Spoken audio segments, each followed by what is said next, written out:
నేను నా జీవనోపాధి కోసం బ్రతుకు తెరువు కోసం నేను ప్రయత్నిస్తున్న రోజులలో మేము బేడ బుడగ జంగాలం అంటారండి మమ్మల్ని. మనిషి పిరికితనాన్ని, ఒక మనిషి పిరికితనాన్ని, భయాన్ని క్యాచ్ చేసుకొని భయపెట్టి మరి సొమ్ము చేసుకునే వాళ్ళు ఈ భూమి మీద ఎవరు ఉన్నారంటే మా జంగాలలో నేను మాత్రం ఆ కోవకు చెందినవాడిని. ఎందుకంటే ముందు ముందు మేము చెప్పే మాటలు మీకు ఆ విషయం తెలిసిపోద్ది. అలాగే మేము బ్రతుకుతున్న విషయంలో మేము పక్క శివభక్తులం. శివభక్తులు అంటే శివుడు తెలుసుగా, శివభక్తులు మేము. మాది శివలింగం గోత్రం అంటారు. మాకు గోత్రం శివలింగం, శివలింగ గోత్రం వస్తుంది మాకు. అలాంటి గోత్రంలో అలాంటి జాతిలో పుట్టిన మేము ఇక మాకు ఏరే పని చేయడం తెలియదు, రాదు. అలాగ మా జాతిలో మేము ఏం చేయాలి అంటే ఫస్టే చిలక జ్యోతిషం నేర్చుకొని మేము ఆ చిలక పంచాంగం నేర్చుకోవాలంటే మరి మాకు చిలక ఎక్కడి నుంచి వస్తుంది? వచ్చి మా ఇంట్లో వాళ్తుంది అది. అయ్యా నన్ను తీసుకెళ్ళి భూమిలో పెట్టంటదా? మరి దానికి కొంత కష్టపడాల్సి వస్తుంది. మరి ఎక్కడి నుంచి కష్టపడాలంటే ఊరికి ఉత్తరాన కొంచెం ఒక 1/2 కిలోమీటర్ దూరం పోతే తాడి చెట్లు ఉంటాయి. ప్రతి ఊరికి కొన్ని భాగాలు ఎక్కువ ఉంటాయి, కొన్ని భాగాలు తక్కువ ఉంటాయి. కొన్ని ఊర్లలోనే కొబ్బరి చెట్లు కూడా ఉంటాయి. ఇప్పుడు కొబ్బరి చెట్లు ఎక్కువ, అప్పుడు కొంచెం తక్కువ. ఎందుకంటే ఆ కొబ్బరి చెట్లకి తాడి చెట్లకి మాత్రమే చిలక మంచిగా బొక్క రంధ్రం చేసుకొని దాంట్లో గూడు పెడుతుంది. ఎందుకంటే అది కూడా ఎన్ని పెడుతుంది? 2 పిల్లలు పెడుతుంది అది చిలక. ఆ సీజన్ మాకు తెలుసు, ఎప్పుడు చలికాలం వానకాలం మాత్రమే. ఆ సీజన్లో మేము ఎప్పుడైతే ఆ చిలక ఆ చెట్టు మీద వాలిందో మాకు ఆటోమేటిక్గా అర్థమైపోద్ది, ఈ చిలక చెట్టు మీద వాలిందంటే దీంట్లో ఇది పిల్లలు పెట్టింది అని చెప్పి మాకు గుర్తు. ఎందుకంటే మాది అదేగా, మేము ఆ కోవకు చెందిన వాళ్ళంగా. అక్కడ వాలిందంటే అక్కడ చిలక పిల్లలు ఉన్నాయని చెప్పి మాకు తెలుసు. కాబట్టి ఆ సీజన్లో చిలక పిల్లలు పెట్టిన కాడి నుంచి ఎంతవరకు అయితే దానికి లేపుడు పిల్ల అవుతుంది, తల్లితో పాటు లేచిపోద్ది అనేది కూడా తెలుసు మాకు. 45 రోజులలో మేము చిన్నగా అక్కడికి వెళ్ళి ఆ చెట్టు ఎక్కి ఆ చిలక పిల్లల్ని తెచ్చుకుంటాం. 2 తీసుకొచ్చుకుంటాం. ఎందుకంటే ఒకటే అయితే అది మళ్ళీ చనిపోతే మళ్ళీ రిస్క్ అవుతుందని చెప్పి 2 తీసుకొచ్చుకుంటాం. 2 పెంచుతాం. కానీ అందులో ఒకటేమో అనారోగ్య పాలే ఏదో విషయంలో, ఒకటి చనిపోద్ది, ఒకటి మాత్రం ఖచ్చితంగా బ్రతుకుతుంది. బ్రతికిన తర్వాత మరి దానికి మరి చిలక అంటే ఎమ్మటే వచ్చి మేము చెప్పినట్టు చేయమని చేస్తుందా? దానికి కూడా కొంత దానికి నేర్పాలి, ట్రైనింగ్ ఇవ్వాలి. ఆ విషయంలో మేము దాన్ని తీసుకొచ్చిన కాడి నుంచి సైకిల్ తెలుసుగా మీకు? సైకిల్ తెలుసుగా, ప్రతి ఒక్కరికి సైకిల్ తెలుసుగా. అప్పుడు సైకిలే, బండ్లు లేవు కదా. సైకిల్ పొలం తీసుకొచ్చి దాన్ని 2 పక్కల, ఒక పక్క చేయితో పట్టుకుంటేట్టుగా అనుకూలంగా వంపుకొని, ఒక పక్కనేమో ఒక సైడ్ ఏమో దాని ఏది రామచిలక కంట్లో ఉంటుంది కదా, ఇట్లా ఆ భాగంలో మాత్రమే చిక్కించుకొని నేర్పాలి, దానికి ట్రైనింగ్ ఇవ్వాలి. ఏది మేము ఎట్లా చెబితే అట్లా వినేటట్టుగా. మా బాడీ ఏది కదలికలు, మా బాడీ కదలికలు దానికి నేర్పాలి. మేము ఎలా చెబితే అలా వినేటట్టుగా. మా బాడీ ఎట్లా కదిలితే, ఎందుకు ఈ బాడీని కదిలిచ్చిండో, ఈ చెయ్యి ఎందుకు కదిలిచ్చిండో, ఈ కాలు ఎందుకు కదిలిచ్చిండో దానికి ఆటోమేటిక్గా తెలిసిపోవాలి. అలా ట్రైనింగ్ ఇస్తాం. తర్వాత ప్యాకలు. మీకు ప్యాకలు అంటే ఈ జూదవాడే ప్యాకలు కావు, సిగరెట్ ప్యాకల్ని తీసుకొని జాగ్రత్తగా వాటిని చింపేసి ఎడల్పుగా పై భాగంలో ఉండే ఎడల్పు తీసి జాగ్రత్తగా మంచిగా రెడ్ స్టిక్కర్ వేసి అటు ఇటు వాటికి 30 నెంబర్లు, 1 నుంచి నేను ఆ 30 ప్యాకలు తీసుకొచ్చి 1 నుంచి 30 నెంబర్లు వేసి ఆ నెంబర్లు ప్రకారం దాంట్లో పేక బొమ్మలు అంటే దేవుడు బొమ్మలు, ఒక్కొక్క దాంట్లో రాముడిది, ఒక దాంట్లో సీతది, ఒక దాంట్లో కృష్ణుడిది, అట్లా 30 రకాల దేవతల ఫోటోలు అందులో లోపల పెట్టి చుట్టూ మీది రెడ్ స్టిక్కర్ వేసి ఆ 1 నుంచి 30 వరకు నెంబర్లు వేసి దాని ముందు పెట్టి ఆ చిలక మెడకాయకి ఆ సైకిల్ పుల్ల తగిలిచ్చి, ఇక మేము తీయమంటే తీయాలి, లోపలికి వెళ్ళమంటే లోపలికి వెళ్ళాలి. దాని పని ఏంటి? నేను బ్రతికి ఉండాలి, క్షేమంగా ఉండాలి అనుకుంటే లోపల చిలక పెట్టెలో ఉండాలి. మేము రమ్మంటే రాకపోతే ఏం చేస్తామో తెలుసా? కాళ్ళు తెలుసు కదా, దానికి 3 గోర్లు ఉంటాయి, 3 ఏళ్ళు ఉంటాయి. ఆ ఏళ్ళలో ఒక ఏళ్ళు ఇట్లా ఒత్తుతాం మేము చెబితే వినకపోతే. ఇక అది మంటకి ఏమవుతుంది?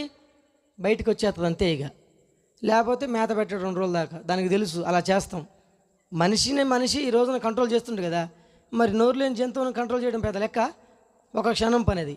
అలా చేస్తుంటే మా భయానికి అది, అమ్మ రామచిలక బయటికి రా అంటే వచ్చేటట్టుగా, లోపలికి వెళ్ళమంటే వెళ్ళేటట్టుగా. ఇక దానికి ట్రైనింగ్ అయిపోద్ది, మా బాడీ లాంగ్వేజ్ నేర్చుకుంటుంది అది. ఇక లేకపోతే తెలుసుగా శిక్షిస్తాడని, ఖచ్చితంగా కాలు మీద ఒత్తుతాడు. ఇంకా కాలుతోటి నొప్పితోటి మళ్ళీ మేత ఉండదు అని చెప్పి అది మా మాట చెప్పినట్టుగా ఉంటుంది. ఎందుకు మరి మా బ్రతుకు తెరువు అలాంటిది, మరి అద్దప్ప మాకు వేరే చేత కాదు అని చెప్పి ఆ చిలకని అట్లా ట్రైనింగ్ ఇచ్చుకొని చక్కగా, మీకు తెలుసుగా చిలక జ్యోతికి మీరు చెప్పేటోళ్ళు ఇంతకుముందు క్లాసుకు వచ్చేటోళ్ళు కాదు, మాస్కు వచ్చేటోళ్ళు.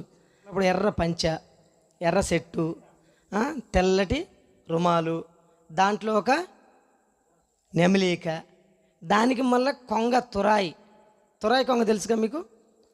దాన్ని ఎట్లా ఒకట్లా చిక్కిచ్చి గులవరు పట్టుకొని తెలుసుగా ఉండేలు కొట్టేది. మాకు అది కూడా బాగా ప్రాక్టీసే. ఎందుకంటే జంగాలు అనగానే మరి మాకు ఆహారం ఉంటుందిగా, తినే ఆహారం ఉంటుందిగా. మరి ఆహారం తినే ఆహారాలు కూడా కొన్ని వెరైటీలు ఉన్నాయి. మీరు తినేటి మేము తినం, మీరు అన్నీ కొనుక్కొచ్చుకొని తింటారు. మాకు ఫ్రీ. ఎందుకంటే ఈ వనాలు మొత్తం మావే, అడవులు మొత్తం మావే. చక్కగా బయటికి వెళ్ళి ఉడతలు. కానీ మా తాతలు అయితే కప్పలు కూడా తిన్నారు. కప్పలు అంటే ఈ కప్పలు కాదు, పెద్ద పెద్ద బావిలు ఉంటాయి తెలుసుగా, ఒక్కొక్కటి కేజీన 2 కేజీలు ఉంటాయి. ఓన్లీ లెగ్ పీసులే, నిజం చెప్తానండి. లెగ్ పీసులు వారికే. అది మీద పడి ఉడతలు, చేపలు, మా ఎండ్రకెచ్చలు, ఇక తాంబేళ్ళు అన్నీ. ఊర్లోకి వస్తే ఏం తింటాం తెలుసా? ఊరబిల్లులు, పిల్లులు కూడా తింటాం. మరి జంగాలంటే మామూలు అనుకున్నావా, అన్నిటిని మడత పెట్టేస్తాం. అట్లా వాటిని చిల్లలు అంటే బాణంలాగా ఉంటుందండి, కర్రెక ఉంటుంది, దాంతో పొడిచి చంపేటోళ్ళం. వలలు ఉంటాయి, వలలతో చంపేటోళ్ళం. ఆ రకంగా బ్రతుకుతున్న మా బ్రతుకులో ఈ తురాయి చుట్టి అడవికి వెళ్ళేటప్పుడు ఒక వేషం, ఊర్లోకి వచ్చేటప్పుడు మా అంత దొరలేడి ఊళ్ళో అన్నట్టుగా బయలుదేరేటోళ్ళం. మళ్ళీ మా వేషం మార్చుకునేది ఎక్కడ? కానీ మా వేషధారణ ఎక్కడ మారేది తెలుసా? మీ ఊరు శివూరులో ఇప్పుడు వచ్చేటప్పుడు అక్కడ చెరువు కట్ట ఉంటుందిగా, అక్కడే ఊర్లోకి వచ్చి ఏం చెప్పేటోళ్ళు తెలుసా? మీ వాస్తులు చెబుతాం, మీ జాతకాలు చెబుతాం, మీకు జరగబోయేది చెబుతాం, జరిగింది చెబుతాం. బయటకు వచ్చి చక్కగా ఊర్లోకి వచ్చి ఇలా చెబుతుంటే మాకు దగ్గులు ఎవరో ఒకరు ఉంటారు, ఒక బజార్లో ఉంటారు, ఖచ్చితంగా ఉంటారు. ఎందుకంటే బాధలు శ్రమలు లేని వాళ్ళు ఈ రోజులు ఎవరున్నారు? జంగాలు అనకబెట్టేవాళ్ళు కోయదొరలు అంటారు. మన సమ్మక సారక మేడారం అటు పక్క వెళ్తే కోయదొరలు, కొండదొరలు, కొండరాజులు అని అంటారు. అలాంటి విషయంలో మేము ఆ జాతకాలు చెప్తామని చెప్పి మా తురాయి, మా యేషం, మా వేషధారణ చూస్తే సాష్టాదిగా దేవుడే మనకెళ్ళి నడుచుకుంటూ వస్తుండేమన్నట్టుగా ఉండేది మా వేషధారణ. అలాంటి పరిస్థితులు మేము వస్తే ఒక ఆయన పిలుస్తాడు మమ్మల్ని. పిలిచి, అన్నయ్య నా జాతకం చెప్పమ్మా అంటాడు. చక్కగా ఇంట్లోకి వెళ్ళి అరుగు మీద కూర్చొని, అమ్మ రామచిలక బయటకు వచ్చి అన్నయ్య గారి జాతకం చెప్పంటే, ఆ అన్నయ్య పేరు ఏదో శ్రీనివాసో శ్రీను ఏదో ఉంటుంది. మరి ఆయన జాతకం చెప్పాలంటే ఇది రావాలిగా బయటికి. రామచిలక అది నేర్పించేటప్పుడే దానికి సైకిల్ పుల్లకి, తర్వాత అవసరం లేదు, దానికి ఆల్రెడీ ట్రైనింగ్ అయిపోయింది.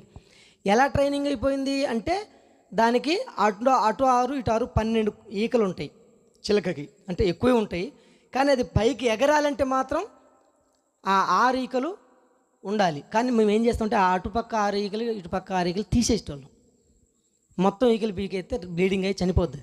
కానీ మాకు తెలుసు ఎన్ని తీయాలో కూడా తెలుసు. ఆ ప్రకారం దాన్ని తీస్తే ఓన్లీ బయటికి పోవడానికి, లోపలికి రావడానికి బయటికి పోవడానికి తప్ప ఇక దానికి ఇక వేరే ప్రపంచం ఉండదు. ఎప్పుడు పెరిగినా మళ్ళీ 30 రోజుల్లో పెరుగుతాయి. మళ్ళీ 30 రోజులు ఖచ్చితంగా 1 తారీఖు పెరిగితే మళ్ళీ 31 తారీఖుల్లో వచ్చేస్తాయి. ఆ 2 రోజులు 3 రోజులు ముందే వాటిని మేము తీసేస్తూ ఉంటాం. అలా తీసి కష్టపడి ట్రైనింగ్ ఇచ్చిన ఆ చిలకని బయటికి తీసుకొచ్చి, అమ్మ అన్నయ్య గారి వెంకటేశ్వరరావు గారి జాతకం చెప్పానంటే చక్కగా బయటకు వచ్చి, దానికి తెలుసుగా 30 నెంబర్లు, 1 నుంచి సీరియల్ 30 నెంబర్లు. ఆ 30 నెంబర్లో 8వ నెంబర్లో ఉన్నది వెంకటేశ్వర స్వామి బొమ్మ. అది మాకు తెలుసు, చిలక కూడా తెలియదు ఆ విషయం. దానికి నెంబరే గుర్తు మాకు, దానికి కూడా తెలియదు ఆ నెంబర్లో ఉందని.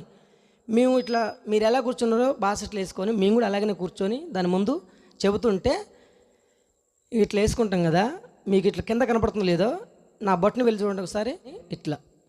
ఇట్లాంటి సాలిగా మీరు ఇంతమంది కూర్చున్నారు కదా, మీరందరూ చిలకకేలే చూస్తారు, కానీ చిలక మాత్రం మా వైపే చూస్తుంది. అది ఎవ్వరి వైపు చూడదు. ఎందుకంటే చెప్పినట్టుగా వినకపోతే వీడు కాలు ఒత్తుతాడో దానికి తెలుసు. అలాంటి విషయంలో ఆ చిలక మా ఏళ్ళకి వెళ్ళి ఎప్పుడు ఈయన కాలు ఇట్లా అంటాడా దాన్ని తీసుకుపోయి ఆయనకి ఇద్దామని చెప్పి రెడీగా ఉంటుంది. అంత క్రమశిక్షణ, దానికి భయం కూడా. ఆ రకంగా ఎప్పుడైతే మేము ఆ బొట్టని వేలిని ఇట్లా అంటామో, ఆ 8వ నెంబర్లో ఉన్న పేకని చక్కగా తీసుకొచ్చి నా చేతికి ఇచ్చి వెళ్ళిపోయి ఇంట్లో గూట్లో పడిపోద్ది. ఇక ఆయన ఆనందానికి అద్దులు ఉండదు. ఏమొచ్చిందో, ఏది నా పేరు మీద ఏమొచ్చిందో అని చెప్పి అది ఓపెన్ చేసిందాక వాడు ఆత్రం. ఏది వాడు ఇచ్చిందంతా ఫస్ట్ 2 రూపాయలే. ఆ 2 రూపాయలు తీసుకున్న మేము ఆ పేకను బయటికి తీసి లోపటి నుంచి అతను బొమ్మ తీస్తే అందులో వెంకటేశ్వర స్వామి బొమ్మ ఉంటుంది. ఆ 8 నెంబర్లు ఉందని మాకు తెలుసు, వాడికి తెలియదు, చిలకకి తెలియదు. మా సైగుతో ఇది తీసిందని చెప్పి మాకు తెలుసు. ఆ బొమ్మ బయటకు వచ్చిన కాంచి వాని ఆనందానికి హద్దులు ఉండవు. ఎందుకంటే వాడు అప్పటిదాకా ఏం జరుగుతుంది అనుకుంటు కదా. ఈ వెంకటేశ్వర బొమ్మ ఎప్పుడైతే వచ్చిందో నా పేరు శ్రీనివాస్ అంటే ఖచ్చితంగా సరిపోను వచ్చింది. అబ్బా చిలక భలే మంచిదిరా, దానికి నోరు లేదు అయినా కానీ అది చక్కగా తీసిందని చెప్పేది ఎంతో ఆశ్చర్యపడిపోయి ఆ చిలకని ఆ వెళ్ళిపోగానే ఆ చిలక తీసిన ఆ పేకను మేము బయటికి తీసి, ఇవ్వ బాబు నీకు మంచి బొమ్మ వచ్చిందంటే అది ఖచ్చితంగానే నీ జాతకం చెప్పడానికి నీకు సరిపోని బొమ్మ వచ్చింది, తీసింది అది. కాబట్టి నువ్వు ఈరోజు ఈ జాతకం చెప్పించుకోవడం కారణం ఏంటంటే నీ ఇంటి నిండా సమస్యలే, నీ ఇంటి నిండా సమస్యలే, నీ భార్య నీ మాట వెనక, మీ అమ్మ నాన్న నీకు సహకరించక, ఇదంతా కుటుంబాలలో జరిగేది. ఇది ఏం పెద్ద కొత్త ఏం కాదు, ఇది ఏ కుటుంబంలో అయినా జరిగేది. వాడు పిలిచినప్పుడే ఆల్రెడీ వాని వీక్నెస్ అర్థమైపోయింది, ఇలాంటి ఏదో ఆ ఇంట్లో ఉన్నాయని చెప్పి. అట్లా 10 రకాల విషయాలు, భార్య మాట వింటలేదనో, అత్తమామ నిన్ను పట్టించుకోవట్లేదనో, తల్లిదండ్రి నిన్ను నీకు సహకరించట్లేదనో, అట్లా 4-5 రకాలుగా చెబుతుంటే అలా ఏదో ఒకటి మనకి తగిలేది. ఆడ తగిలినప్పుడు తలకాయ చిట్టు ఊపుతాడు, ఇది వీందే అని చెప్పి ఏం చేసేవాళ్ళు తెలుసా, ఇలాంటి విషయాల్లో పడుతూ లేస్తుంటే మళ్ళీ మధ్యలో నీకు 3 గండాలు పోయినాయి అని చెప్పేటోళ్ళు.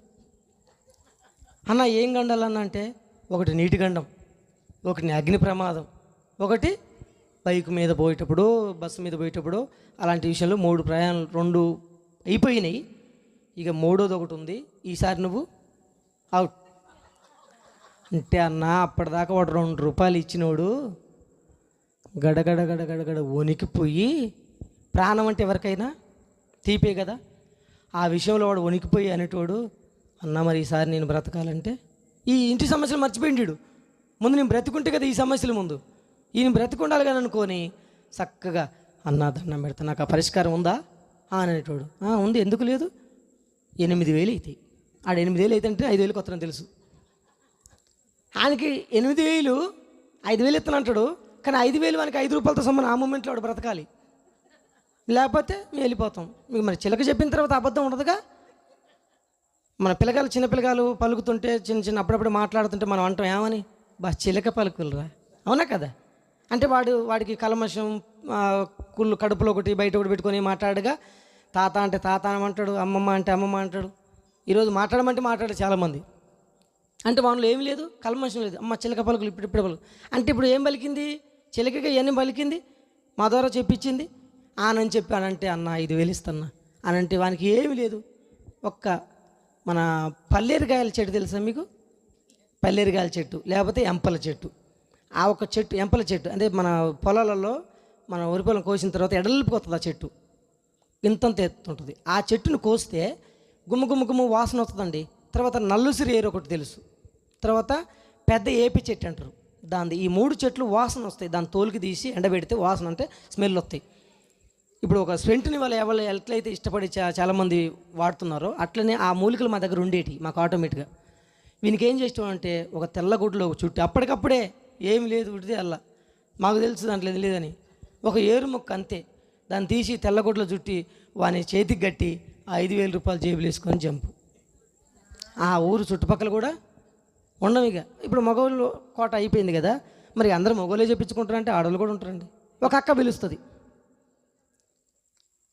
వాళ్ళ అక్క మమ్మల్ని పిలుస్తుంది. అక్కలో కూడా ఏముంది, భయమే. ఏంటి అక్కకి అంటే, పిల్లలు లేరు. పెళ్ళైన తర్వాత మీరు ఒక మాట చెప్పండి, 1 సంవత్సరాల తర్వాత మీ చుట్టాలు ఎదురుపడితే, అమ్మ మీ ఆయన ఎన్ని కోట్లు సంపాదించిన అడుగుతారా, మీకు ఎంతమంది పిల్లలని అడుగుతారా, ఇది ఒరిజినల్గా చెప్పండి మీరు. మా నాన్నమ్మటి నేను వెళ్ళినప్పుడు, మా నాన్నగారు కూడా ఇదే చేసేటప్పుడు, మా నాన్నగారు వెళ్ళినమ్మటి నేను వెళ్ళినప్పుడు, మా నాన్నమ్మటి నేను వెళ్తా కానీ మా నాన్నకి కొడుకులాగా ఉండను, ఆయన అమ్మటి ఉండను, పక్కన తిరుగుతుంటా. ఎందుకు మరి ఏమో కూర్చోబెడుతుంది, ఏమో పరిస్థితి ఏంటో మాకేమో తెలుసా, ఉన్నది చెబుతానికి, జరిగింది చెబుతాం, జరగబోయింది చెబుతాం, జరుగుతున్న చెబుతాం అంటాను కానీ ఏం తెలియదు, ఇంకేం చెబుతాం అక్కడ ఆమెకి అని చెప్పి నేను జనాల వెనకలో ఉంటా ఉండి ఎవరినైనా కొన్ని మంచినీళ్ళు ఇమ్మంట, వాళ్ళ మనుషులాగానే ఉంటా. మంచినీళ్ళు అమ్మ అడిగితే మంచినీళ్ళు ఇస్తారు. ఇచ్చిన తర్వాత ఈయనకు మా నాన్నగారు 2 రూపాయలు పెట్టడం, చిలకకి ఇవన్నీ చూపడం చెబుతుంటే, ఆ లోపు నేను ఆమె అడ్రస్ మొత్తం కనుక్కుంటా. అక్క ఇక్కడ కూర్చుంది కదా, జాతకం చెప్పించుకుంటున్నా, అక్కే పరిస్థితి ఏంటంటే, వాళ్ళకేం తెలుసు, ఈయన మనిషి అనుకోరు కదా, మామూలుగా షార్ట్కట్లో 2 మాటలు చెప్పేస్తారు. ఏమని చెబుతారంటే కుటుంబంలో బాగలేదంటారు, లేకపోతేనేమో భార్య భర్తలు ఇడిపోయి ఉండరని చెబుతారు, లేకపోతేనేమో వాళ్ళకి పెళ్ళి లేని కానీ పిల్లలు లేరని చెబుతారు, లేకపోతే కుటుంబంలో మంచిగా ఉంది కానీ పిల్లలు ఒకటి లేరయ్యా అని చెబుతారు. అప్పుడు మాకేంటంటే ఇప్పుడు నేను వచ్చి డైరెక్ట్గా మా నాన్నగారికి చెబుతాను ఆ మాట చెబితే ఆమెకి వాళ్ళందరూ వింటారు కదా. మాకు ఒక సైగ, నేను చెప్పినాక బాడీ లాంగ్వేజ్ ఉంటుందని, సిలకకి మాకు ఆ సైగ ఏది ఏళ్ళ సైగ. మరి ఇప్పుడు మనిషికి మనిషి సైగ ఏంటంటే ఆమె కుటుంబ విషయాలు అన్నీ మంచిగా ఉన్నాయనుకో, ఆమె వెనకాల అంటే ఇప్పుడు మా నాన్నగారు ఆమెకు ఎదురు కూర్చొని చెబుతుంటాడు, నేను ఎదురుగా ఆమె మా నాన్నగారికి ఎదురుగా ఆమెకు వెనకాల కూర్చొని చేతి సైగ ఏంటి ఆమె కుటుంబం మంచిగా ఉందా అని అంటాడు. ఎట్లా సైగ ఏలు ఇట్లా చూపి ఇట్లా అంటాడు. చెప్పేటప్పుడు ఇట్లా ఇట్లా అంటాం కదా కామన్గా. ఆయన అంటుంటప్పుడు ఆయన ఇట్లా అంటాడు, ఇట్లా అంటే కుటుంబ పరిస్థితి ఏంటి అన్నట్టు. నేనంట ఇట్లా ఇట్లా అంటే 5 కాయలు 3 పూలు అన్నట్టుగా, అంటే పర్ల లేదు మంచిగా లేదంటే 3 చూపిస్తా, అంటే ఆ 3 బాగలేదన్నట్టుగా, అంటే కుటుంబం బాగలేదన్నట్టుగా. 2 చూపించింది అనుకో, ఆ 2 విషయాలు కదా ఆమెకి, కుటుంబం బాగానే ఉంది, ఆమె 3 కూడా అన్ని విషయాలు అన్నీ మంచిగా ఉంది కానీ అని 2 చూపిస్తా. తర్వాత లాస్ట్ ఆమె పరిస్థితి ఏంటని అడుగుతాడు, ఆయన కూడా ఇట్లా అంటాడు, ఇట్లా అంటే ఓకే ఇట్లా అంట. తర్వాత లాస్ట్లో ఇట్లా ఒకటే చూపిస్తా, అంటే ఆమెకు ఒకటి అర్థం ఏంటి తెలుసు, మా భాషలో పిల్లలు లేరని అర్థం. ఇక ఆయన దాన్ని పట్టుకుంటాడు, ఇక దాన్ని అప్పటిదాకా ఏదో చెప్పుకోతుంటాడు. ఈ ఒకటే ఉంది శివ, ఆ విషయాన్ని ఆయన సైగలో నేను చెప్పేసినాక మాకేళ్ళు ఎవరు చూడరు కదా, మేము ఇద్దరం అని తెలియదు వాళ్ళకి, అక్కడ ఉన్న 5-6 కూడా ఎవరికి తెలియదు కదా. ఆయన చూసేది మాకెళ్ళి ఇటు చూసుకుంటూనే ఒక పక్క నాకెళ్ళి కన్నేసి ఇవన్నీ కనుక్కున్నాడుగా, సైగలు అయిపోయిందిగా. ఆ అక్క విషయంలో పిల్లలు లేరని ఒక ప్రాబ్లం. ఇక ఎప్పుడైతే పిల్లలేని తెలిసిందో మా నాన్నగారు ఒకటే మాట అంటాడు, అమ్మా నీకు మెయిన్ ప్రాబ్లం చిన్నవి చాలా ఉన్నాయి, ఇవన్నీ ఉట్టి అయిపోతాయి, కాలావస్థను బట్టి వాన వచ్చింది వరద వచ్చింది కొట్టుకుపోయినట్టుగా ఎన్ని వెళ్ళిపోతాయి, కానీ ముందు మాత్రం అసలు మెయిన్ ప్రాబ్లం ఉందమ్మా నీకు అంటాడు. ఒక పెద్ద రాయి గుండెలో పడేట్టు ఉంటుంది, ఎందుకంటే చిలకగా చెప్పేది జాతకం, మనుషులు కాదుగా.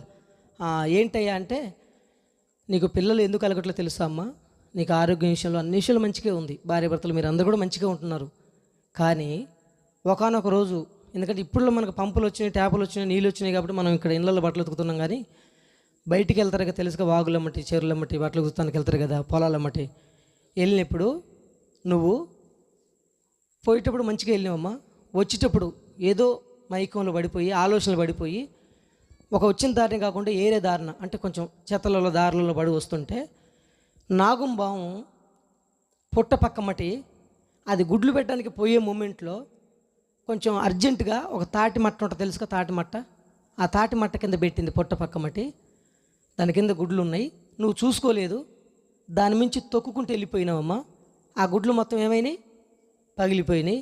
అప్పుడు అది వచ్చి పాము వచ్చి చూసుకుంటా, తొక్కి నువ్వు చూడక తొక్కి వెళ్ళిపోయినావు, నీకు తెలియదు దానికి కూడా తెలియదు, కానీ అది పాముగా పగబట్టి 10 సంవత్సరాలైనా ఎమ్మటి పడేది కదా.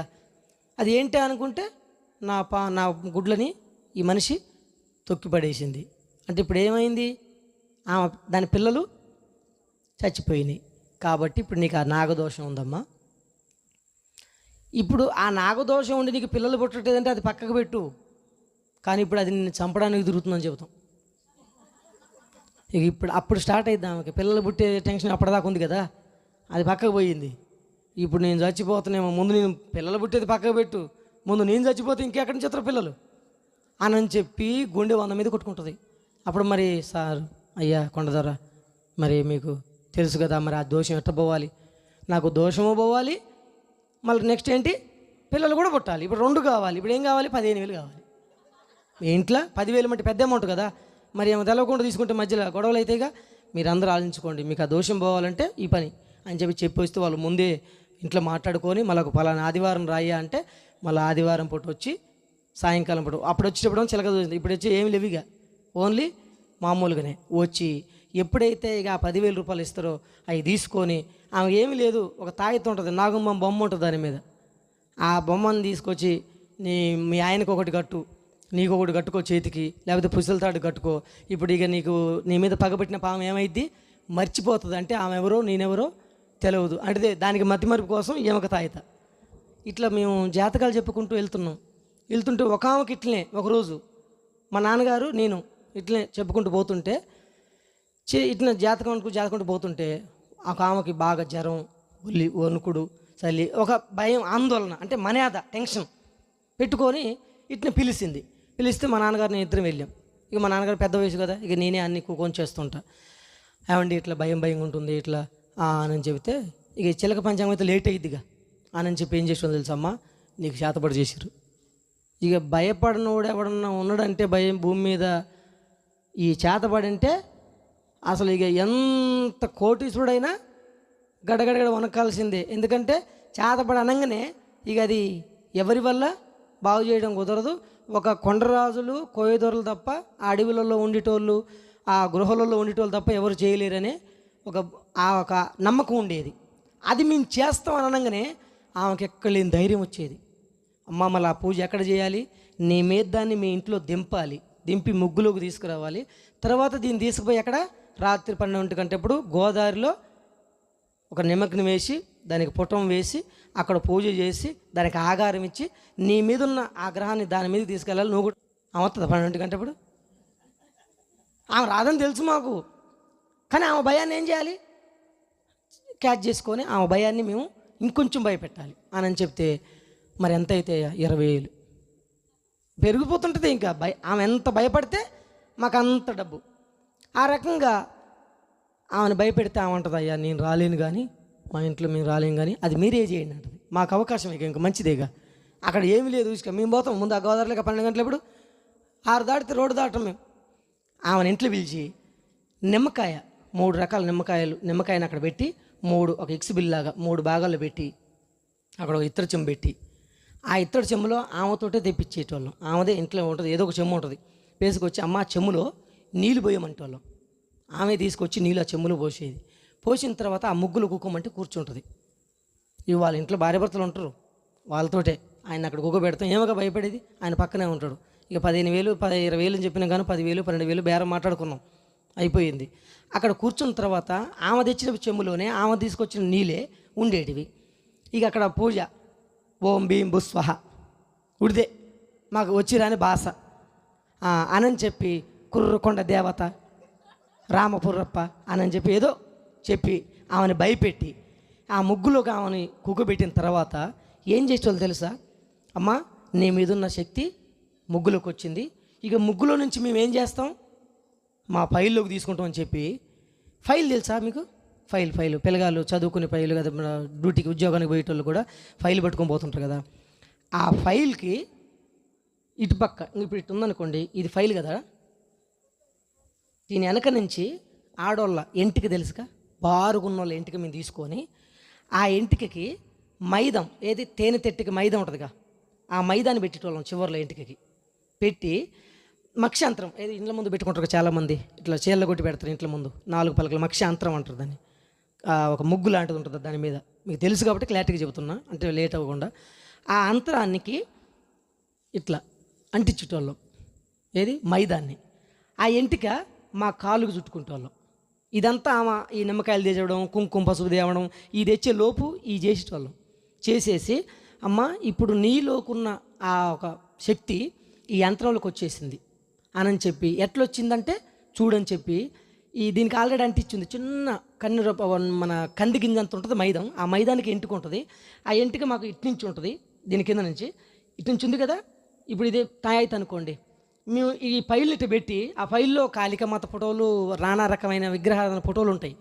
ఇంక ఈ ఫోటో ఆమె మీద పెట్టి అట్లా ఫైల్ ఇటు పెట్టి మళ్ళీ జాగ్రత్తగా ఇంటికి తెగొద్దుగా మరి అట్లా పెట్టేసి, ఇగమ్మ అది నీకేళ్ళు వస్తే నీలోనున్నది ఈ తాయితలకు దిగినట్టు అని చెప్పి ఈ ఫైల్ అటు జరపడం, ఈ కాలు వెనకనంగానే ఈ తాయితకు ఇట్లా వచ్చేదండి, ఇట్లా వచ్చేది ఆమె దగ్గరికి, ఆమె చేతులకు వచ్చేది. ఇంటికి కనపడతా ఎవరికన్నా కనపడతా, ఇంటిక కనపడదు. ఆ ఇంటికి ఆ తాయిత అంత కొంచెం జరగంగానే మాకు తెలుసుగా చివరిలో ఉన్న మైదం ఇట్టు ఒలిచేసి ఇట్ట కింద పడేసి ఆమె తాయితను ఆమె చేతిలో పెట్టేవాళ్ళం. 2 నిమిషాల్లో కనరెప్పలో ఇది జరిగిపోయేది. ఆమెకు ఇంకొంచెం నమ్మకం, అంటే తాయిత నా చేతులకు వచ్చిందంటే నేను పట్టుకోలే, పైలు ఆమె చేతి మీద ఉంది, ఈ ఇంటికి కాలుతో లాగినాం, తాయిత అటు నడిచిపోయింది. ఈ రకంగా ఎప్పుడైతే మేము ఆమెను భయపెట్టినామో ఆ తాయిత ఆమె చేతులకు బాగానే ఎమ్మటి తీసుకొని ఆ పైలు పెట్టేసి, అమ్మ శక్తిలోకి వచ్చేసిందని చెప్పి ఆ 15,000 రూపాయలు జేబులు వేసుకొని సాయంత్రం 6 గంటలకల్లా ఈ టైం కల్లా వెళ్ళిపోయేటోళ్ళం. మొత్తం మోసం ఇదంతా. అలా కూడా మేము మోసం చేస్తూ బ్రతుకుతున్న కాలంలో